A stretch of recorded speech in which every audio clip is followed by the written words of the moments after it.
दो तीन ने अमृत वेले के बारे में प्रश्न पूछा है कि दादी आप अमृत वेले में क्या अनुभव करते हैं? क्या हमें भी ज्ञान का मनन करना चाहिए या उस समय हमको केवल मनसा दान करना चाहिए या केवल बाबा मनसा दान मनसा दान करना है या बाबा से बातें करनी है या ज्ञान का मनन करना है?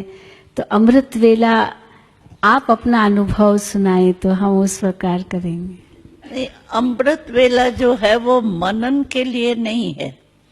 अगर हमारा कोई व्यर्थ संकल्प चलता है, मानो कोई अगले जन्म का कुछ किया हुआ होता है, कोई समस्या आई हुई होती है या कोई ऐसी बात हमारे से हो जाती है जो सोने के बाद भी वो आत्मा में समाया हुआ होता है, तो कभी व्यर्थ संकल्प आ जाते हैं या सेवा के संकल्प ज्यादा चलते हैं।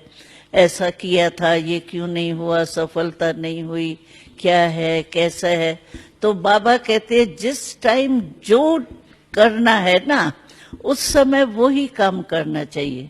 समझो सेवा उस समय नहीं जरूरी है, या व्यर्थ संकल्प उस समय करेंगे तो सारा टाइम भी वेस्ट उसमें चला जाएगा। उस समय हमारी स्टेज है, मैं बाबा से करेंट लेके आत्मा रूप में पहले स्थित हो जाए। मैं आत्मा हूं और बाबा से कनेक्शन जुटा हुआ है और बाबा से जो शक्ति मिल रही है वो ऑटोमेटिकली हमारी फैल रही है। मैं दे रही हूं नहीं दे रही हूं ये संकल्प भी नहीं।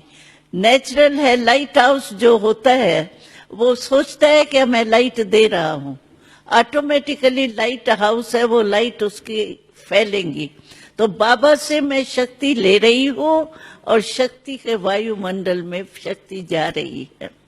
लेकिन उस समय बस आत्मा और बाबा से कनेक्शन, रिलेशन गहरा हो। बस दाता बन के बाबा दे रहा है, मैं भी दाता बन के फैला रही।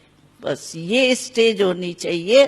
बाकी अगर मानो कोई आपका व्यर्थ संकल्प चलता है, उसको मिटाने के लिए आप मनन जरूर करो, क्योंकि व्यर्थ संकल्प इतना फास्ट होता है जो ब्रेक नहीं आती है जल्दी। और संकल्प को मिटाने के लिए संकल्प ही चाहिए। व्यर्थ संकल्प को मिटाने के लिए आपको मनन शक्ति यानी शुद्ध संकल्प करके उसको मिटाना है। जैसे अंधकार होता है तो हम स्विच ऑन करते हैं ना, तो रोशनी हो जाती है।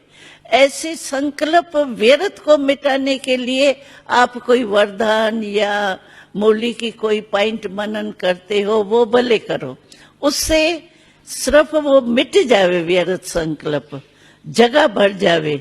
शुद्ध संकल्प की जगह बढ़ने से व्यर्थ संकल्प खत्म हो जावे।